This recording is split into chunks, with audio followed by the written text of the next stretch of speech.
All right, I see we just have some people still joining, so we will get started in a few seconds. Thank you all for being here today.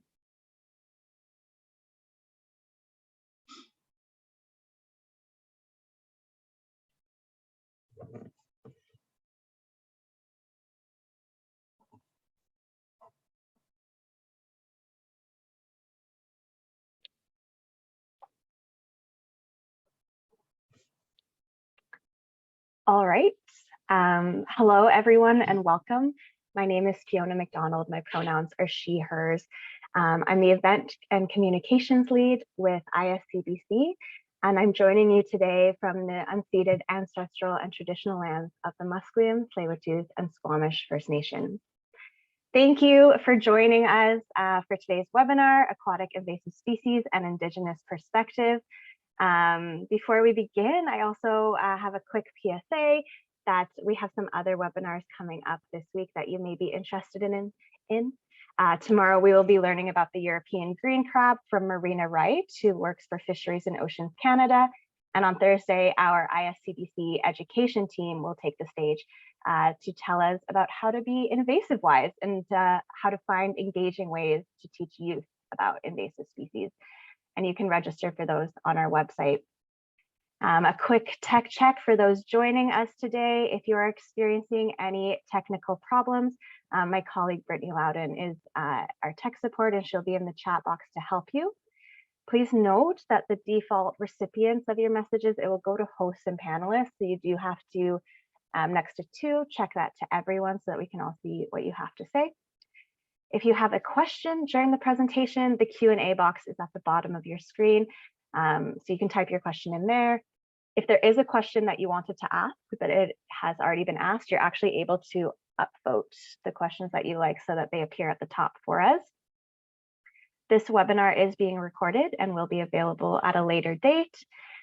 And I just recommend that you do have the option for active speaker view or gallery view.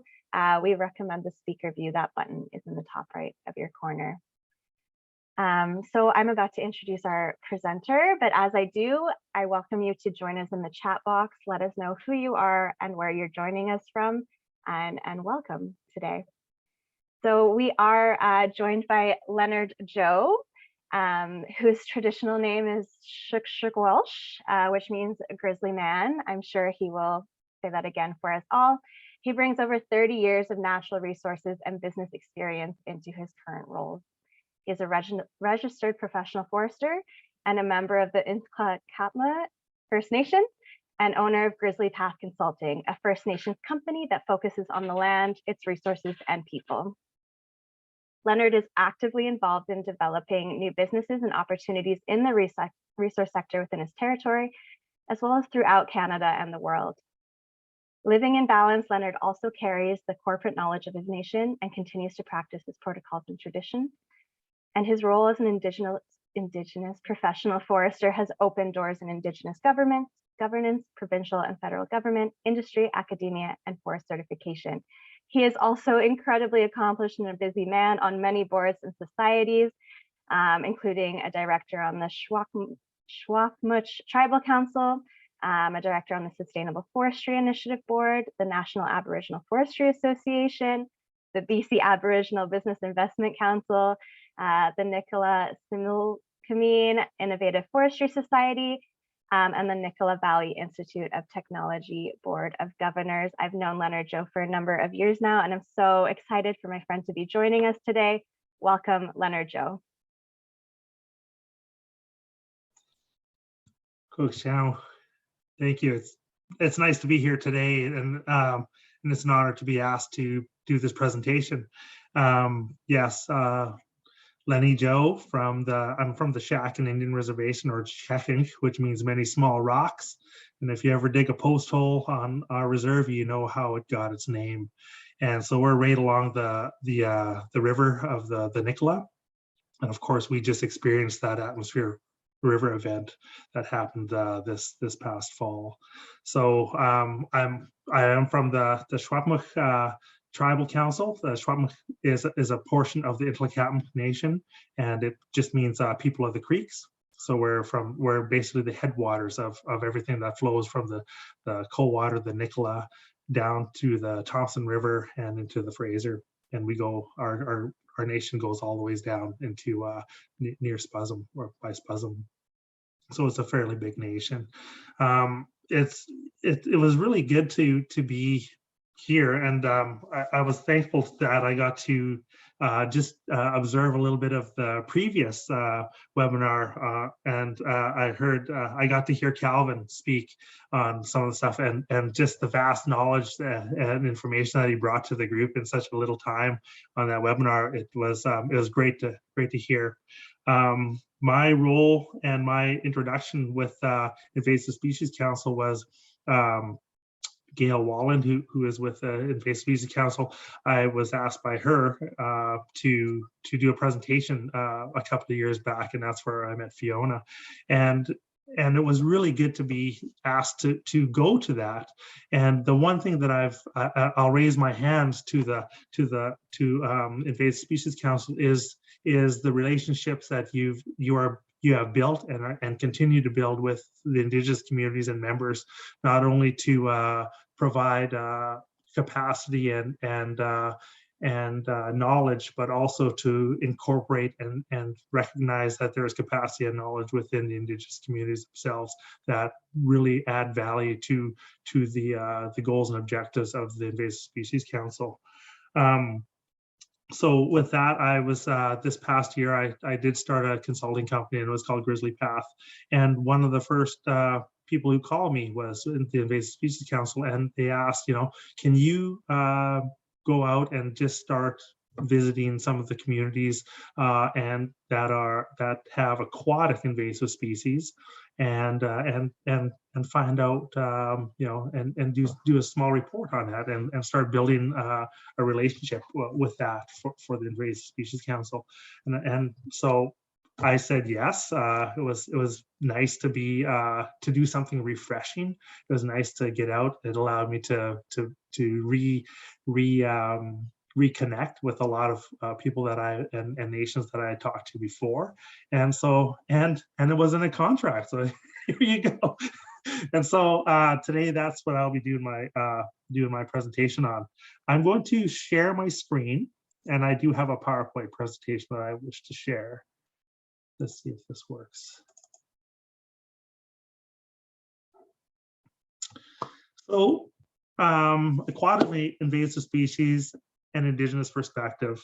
And why I put it as an Indigenous perspective is that it is always there. It is always there. There has been a long term relationship with organizations such as SBC, the province, and other and federal sources of dealing with aquatic invasive species. I will not, and I'll start by saying I will not profess to have the knowledge and background information of some of the presenters that I've seen, and this is one of the things that I've been really happy about is to see again. And I'll mention it again, is that it's good to see that come out. My first slide just actually shows just the lake next door to our community, the Nicola Lake. The yellow perch is one of the invasive species, and it's funny that there's the yellow perch sign, but it doesn't have the Eurasian milfoil sign nearby. That is as identifying as this. But I love seeing on the bottom, because we have the BC and then we have the Upper Nicola Indian Band's logo, just showing the involvement and the relationships between our Indigenous communities and organizations. I'm seeing if I go to the next slide here. So this picture here, and you can see it on behind me as well, is my great uncle Roy Pelst. And Roy Pelst is is a user of the land. He's my great uncle, and so a lot of the information that he's had and that was passed on to him was passed on to myself, was passed on to family members, and so I put this picture because he's on the river. And this is the Thompson River. And the planks, that he's standing on is milled wood. So, back in the 1900s, we started getting milled wood. And so this picture is neat for me because he's doing a practice that we've done for thousands of years. But, instead of round lodgepole pine or other things, he's utilizing a board now. He's incorporating things in. And so there's these changes that's happening. But also is that we have this connection to water. So dealing with aquatic invasive species and the things that we're looking at right now, I looked and said, water is one of the most important things to us. Water is the provider of life. We're in a semi-arid desert area where there's, not as much water as in most places, but yet we have, hundreds of lakes and other, thousands of water sources that come. But we do things where we get our food from it. We use it for medicine. There's a spirituality. One of the things that we're working on right now is, there is the UN drip and reconciliation and other things that are coming forward. And one of the things that we're working on is cultural survival areas and other things. And we're identifying these areas and we're putting a First Nations measurable onto this and its feelings. I start by talking about cultural practices is that feelings count on anything, whether you're Indigenous or not. You go to areas, and when you know that there's an invasive species or there's things that are not supposed to be there, it does change, and it changes that feeling. I put this right at the start is because in some places where there are some of the current practices and customs are frowned upon and not used by some of our elders or community members. So, when we're looking at things of impacting the land, that it goes right down into the deepest roots of our people. We still conduct the ceremonies, so there's I am Intlecatum, so I'm just saying what I know and through my perspective. We have the Intlecatum ceremonies. We have a first fish ceremony that we do every year on different lakes and different water bodies. We have the headwater ceremonies and that we go on the land. And all these we're using, when we do these, we actually use the young children who are turning into adults and through that change. And so with that, we call it ha-ha. They're strong. They have the more life energy, and they can help us with the prayers for the land. And so we do these and we conduct these ceremonies. We do it for certain mythical beings and that change. And I think it happens everywhere. And of course, we have another one called the Little People, and they're very attached to riparian areas. So a lot of these ceremonies and things that we do are there. So again, when there's invasive species and other things, and not only that, but other just encroachment and other things, it changes that. And so it's something that we're very concerned about, or maybe I should use, or we're very aware about on what that is. And so it's the value. So we are tied through generational cultural practices that is linked to our very survival and identity, and that is being threatened. So whenever there is something being threatened, of course you're going to put some energy into that and look into it.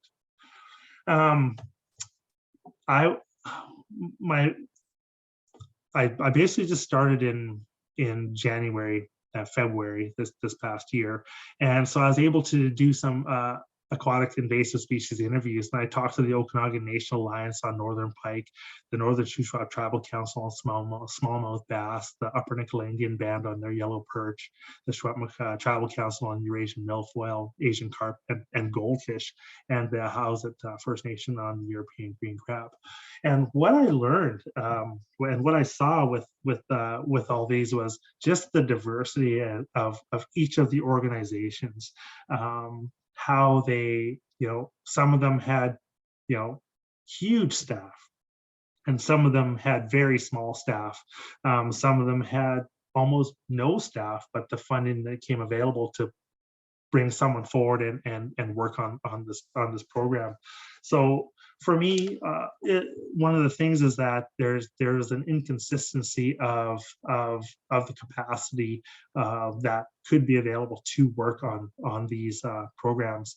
But the other one was when I went into the discussions about what they were looking at and how they were managing these things. They're huge, like the invasive species that they were working on in their program or projects was big. Almost, is there a way to manage it? Is there, is it, can there be an impact? And it was really good to see that these programs moving forward, and the people who were taking the lead for each of the communities was for me was very inspiring to see, especially for me being, coming into this program, coming into the Invasive Species Council and looking at some of the things that were happening in my own backyard that I may not have been fully aware of. So here's some of the things that I observed. And so, I'm doing this presentation, and one of the things that, Fiona just did her introduction is, again, those that do in our communities are very, very busy. And so one of the things that I've noticed from these is that they're very important programs, but are they, is there enough certainty? Is there enough funding? Is there other things so that they can dedicate it to it? And I noticed that many of these programs were actually, if they weren't with a large organization, or if the Indigenous community couldn't build a large enough organization, it was multitasked by somebody who was given this role and to conduct and to complete. Oops, sorry, going back. And so they had to. I just found that it was a lot of diversity in that. But the one thing was, what I liked was that I've watched a lot of the Invasive Species Council and other invasive species, YouTubes, live presentations, and going out to the communities. And what I really liked was when an Indigenous community took on an invasive species, they linked it directly to as a threat or something that was impacting their culture and their traditional practices. And this is why we're doing this, they're like the yellow perch with the Upper Nicola Band, saying, they're voracious. We got, we're hoping, we're working on the Pacific salmon. We've got the kokanee population and the spokaleach, the lingcod programs that they have there. And what is this going to do to it? And how, so the energy is there. And so it's linked to the foods and the cultures that we've already had. I also seen is that all the programs would bring in local community members, providing much needed jobs, much needed levels of income. The way that everyone that worked in these roles was very proud of their job, because not only were they, was it a well-paying position, but it was something important, and it was something that that they could take pride in. And I see this as these things as a way of improving the social fabric of our communities by bringing in these things. And also was that was bringing an outside capacity, whether it's a biologist or a manager or something else, or someone else that is not first, specifically, some of them were not First Nations, Indigenous, and some of them were, but just bringing that capacity in and having a foundation that adding to the fabric of the communities. And I thought that that was everywhere I saw that coming, that ads, and I talk about social poverty and social richness, and I think that having these programs adds to the social richness of our communities. And the other one was that because we connect our cultural and traditional practice to this, it's now being shared with that biologist who looks and says, I never had that. So again, we're spreading and merging that richness of our cultures. And I truly believe that as a province, as a country, as communities, I've been to university. Species richness is species richness, and richness is better, is always good. So if you can start putting that forward, we actually start developing our own unique environment, and this becomes more of the right environment. And so I was that's my first impression of that. And also every time I reached out to a community, they were always busy, very busy, whether it was dealing with the invasive species or again the other things that were on their desk. But they all returned my calls. They all talked. They all were very, very happy to share what they were doing. And the other one was that there are some very cool things happening. I saw some things, and I was really impressed with what I saw, and I was very happy to see. One of the things that I had was I got to talk with the ONA, and they were dealing with the northern pike and the northern pike program in the Columbia River system. And the idea that these pike come up from the US through the Columbia and are coming into the waters. And so one of the things that why I just show this slide was I got to do a Zoom interview and with Michael Zimmer, and he was talking about eDNA and this eDNA detection, and I never heard of it. And I was thinking, he says, well, before we had to catch a northern pike to show that there was to prove that its presence was there. He says, but through eDNA, they do water samples, and just like CSI, the water samples will have northern pike DNA in it, and they can say, well, then there's DNA, or there's northern pike upstream. There's northern pike in this water, and they can do this. And so I really enjoyed what the ONA was doing, the Okanagan Nation Alliance was doing on their program of what they were of what they were working on and how they were building their program, how they were increasing success with less dollars, or just more success per dollar rate. So that's that one side of these really big things that I was really impressed about. The other side was that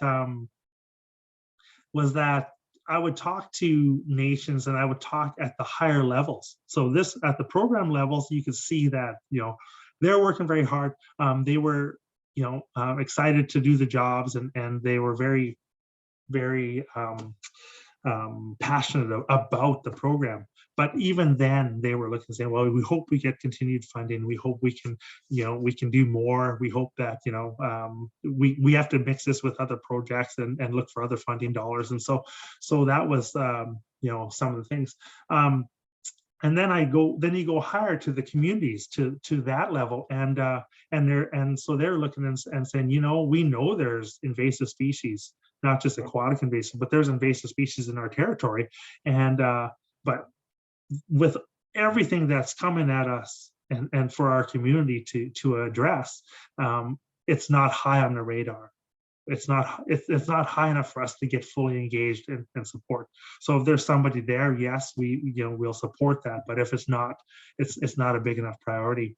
And so again, overwhelmed with higher impact problems. So with like just for example, was the forest industry and changes in forestry. So you got to think when there's a change in something and it gets that attention and they know that there's a result that a desired result for it, they put the energy into that.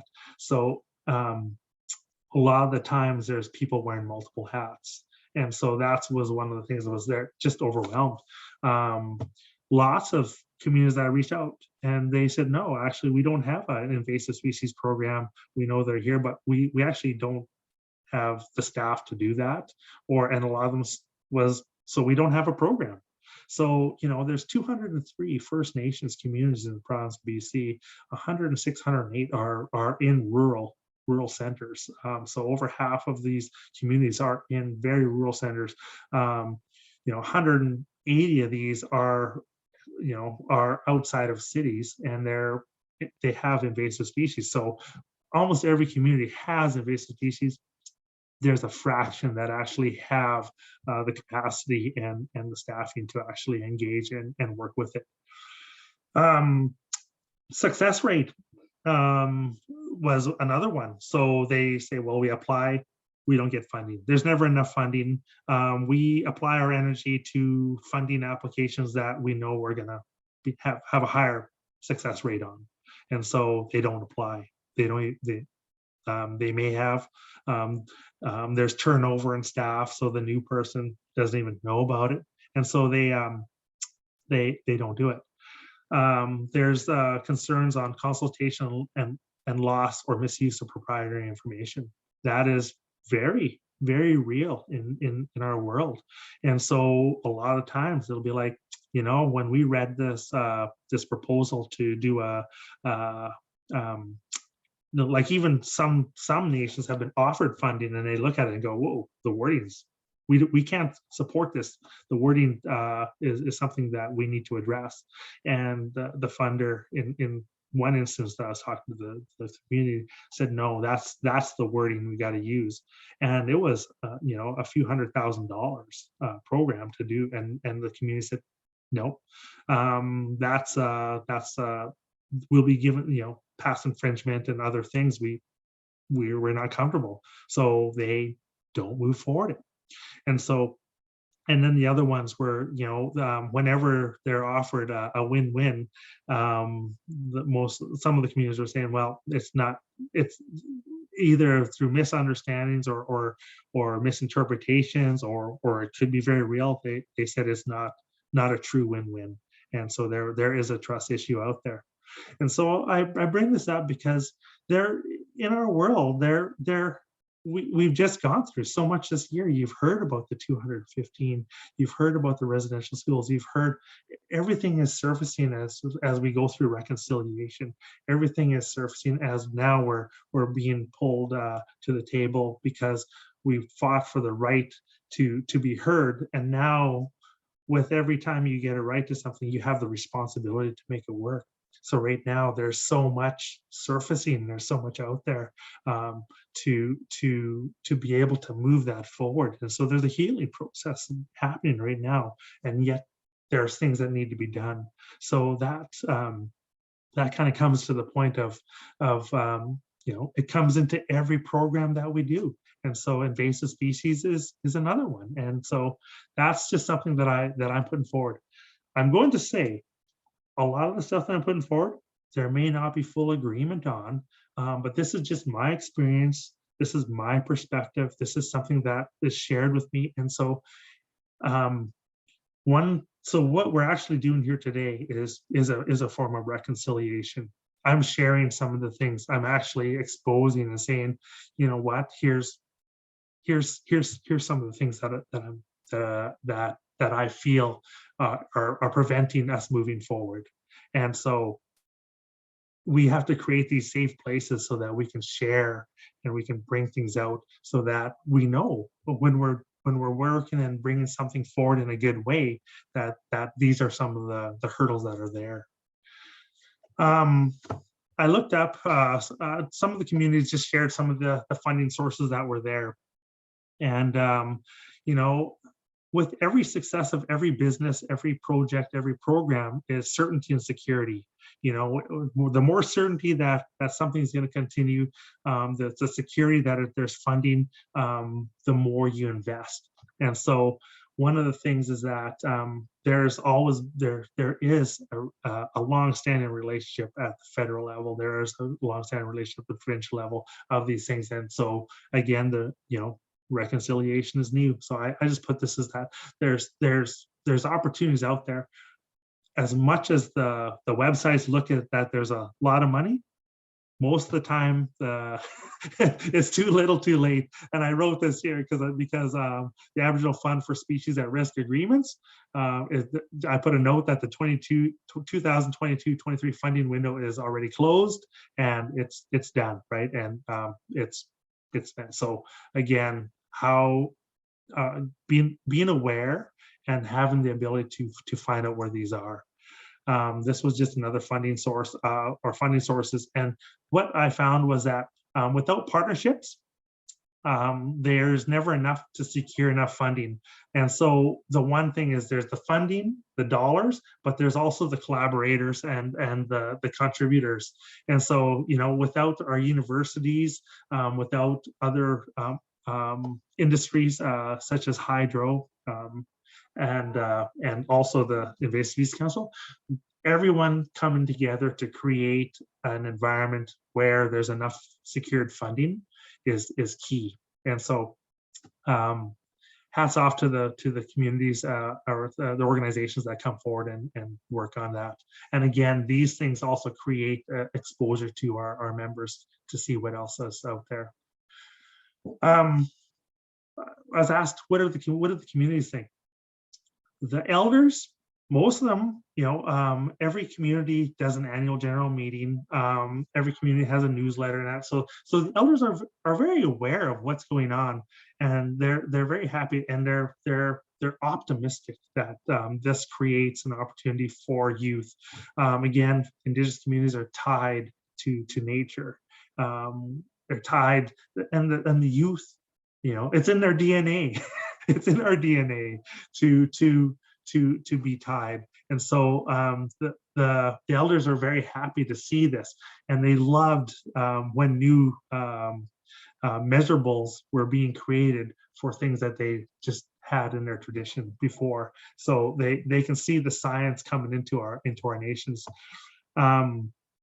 Also, what they're seeing is this interaction relation, and this just building is that it is building trust. And, you know, trust is credibility plus reliability plus intimacy divided by self-orientation. So when we have these things and we bring them forward, we build trust. And so again, I'll say it again, what we're doing is really a process of the reconciliation and healing.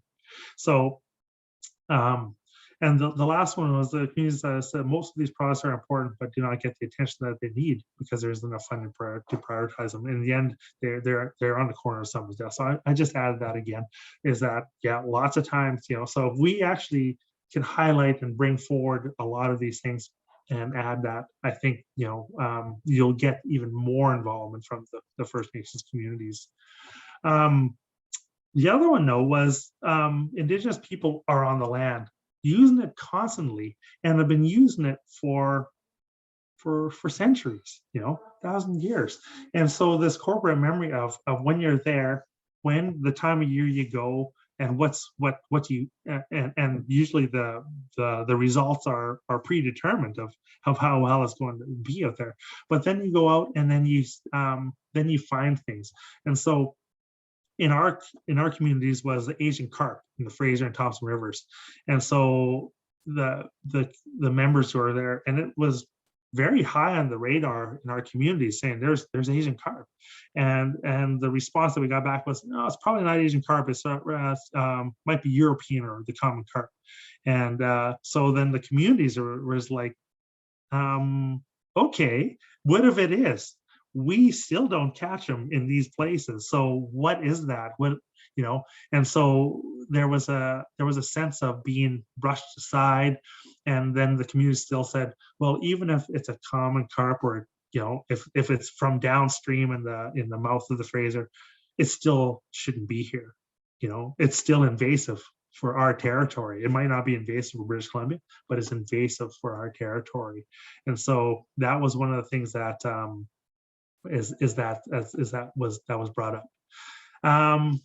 I see a lot of things on climate change, and so again, I really liked Mike Zimmer's presentation, and he's talking about the fecundity and growth and these things. So when you get an invasive species in certain areas, if you don't look after, or if you don't address it, and it grows.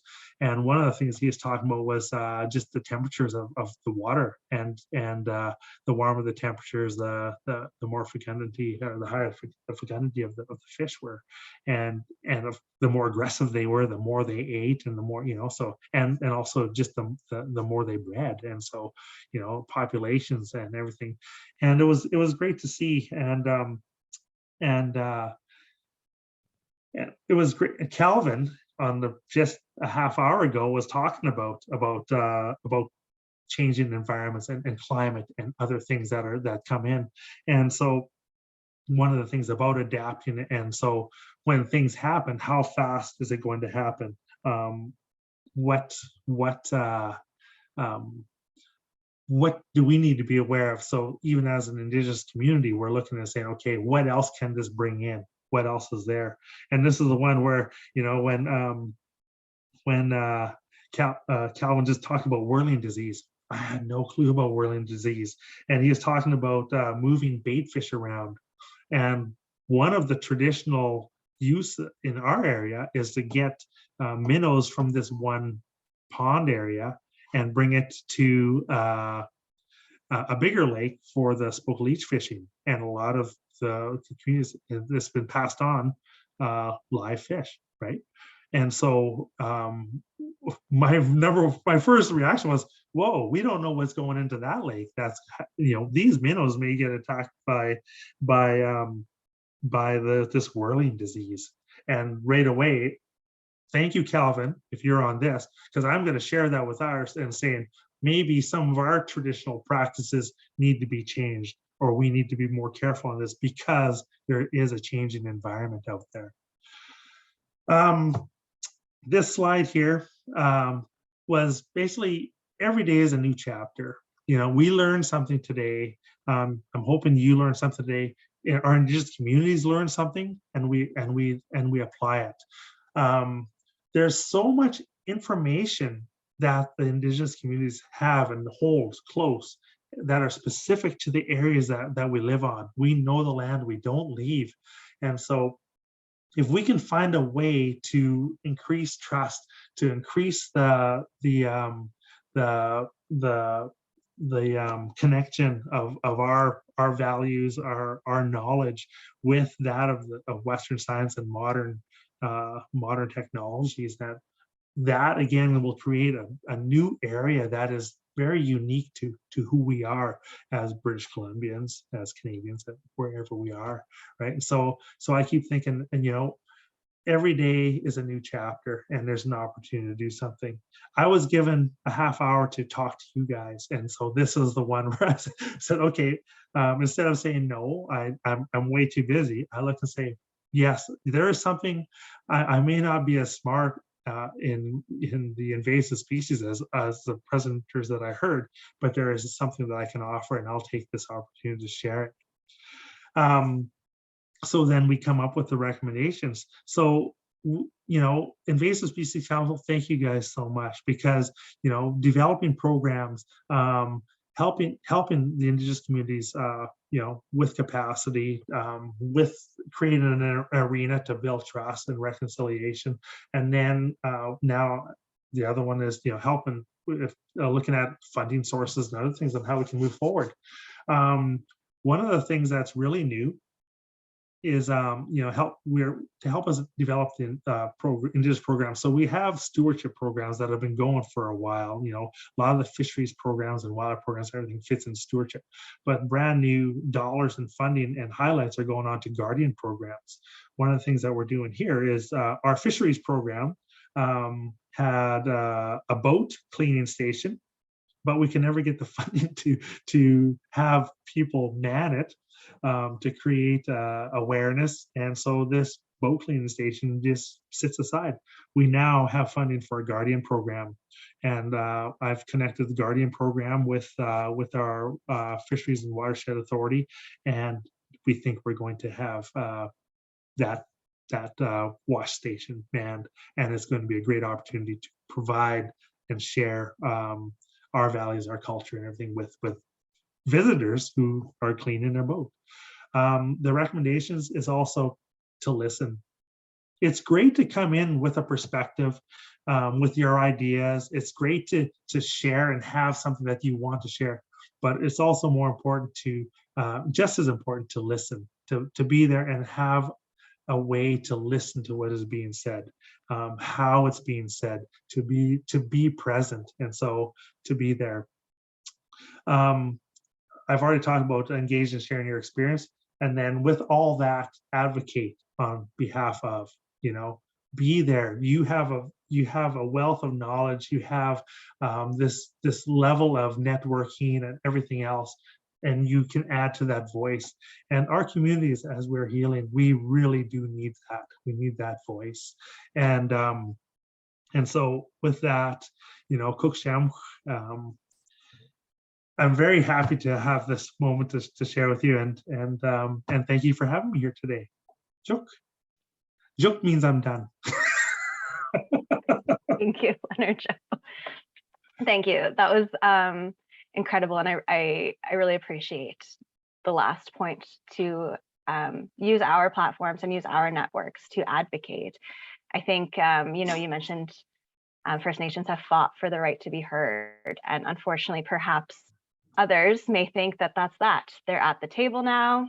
We've given First Nations an opportunity to be here, but it's what happens after that, right? And I'm actually thinking, ironically, we're sitting here on a digital webinar, and you mentioned that so many First Nations are rural. This is not an accessible form of information about invasive species, right? Or our digital resources or social media. So how would you say that we can bridge that gap to get information and resources to those that need it? I think, it's so funny was my most success was actually going through, even the web. Yeah. Utilizing information that's out there. Everyone does have connections, and really just starting that, developing that foundation, and reaching out and having those calls.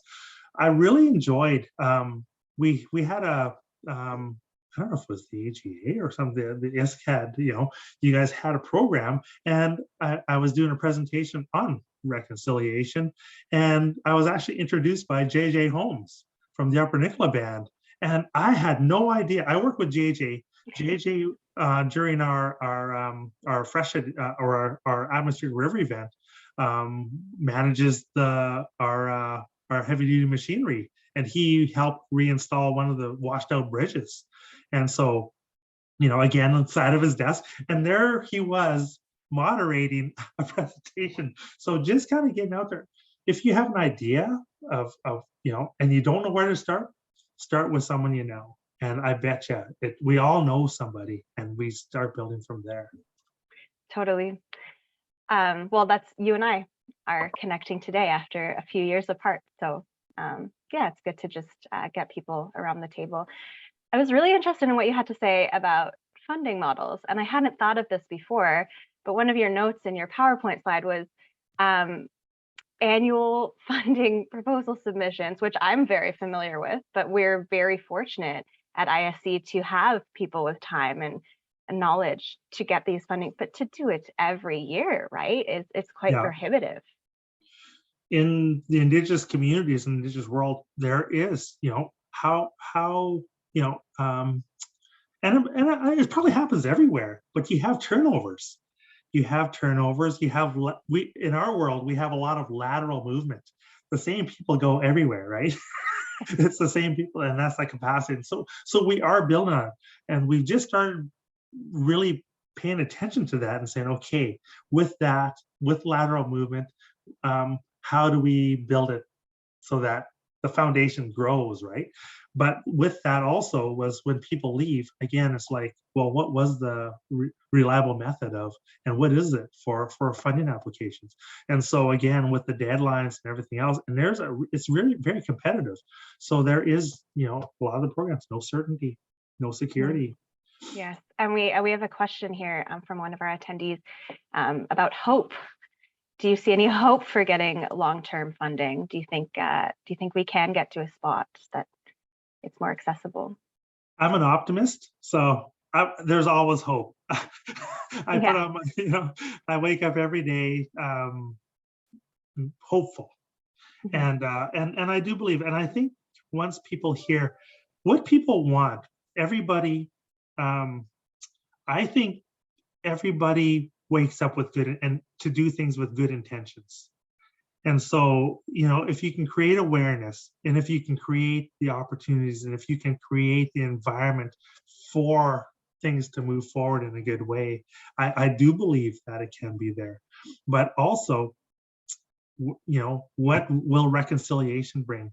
What will DRIPA, the Declaration of Rights of Indigenous Peoples Act for the province of BC, what will that bring to, you know, to create?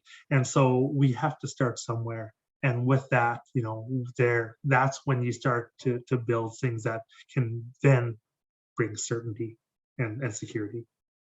That's great. I think we could talk for a very long time, and I think our attendees are about to be disappointed, but we are at time for this afternoon. Thank you so much, Lennard Joe, and I'm sure you will be joining us again at some point to share your knowledge with us. So with that, I invite everyone to take away Lennard's thoughts today about how you can be an advocate and let's spread the good word about preventing invasive species. I also, before we go, I really liked your point about it may not be invasive in BC, but invasive in our territories. That's something I haven't thought of before, and I'm going to definitely reflect on. So thank you. And a reminder to everyone that we do have quite a few webinars coming up. You can learn about European green crab tomorrow and educating youth about invasive species on Thursday. So thank you again, Lennard, for joining us, and thank you to all of our attendees. Bye.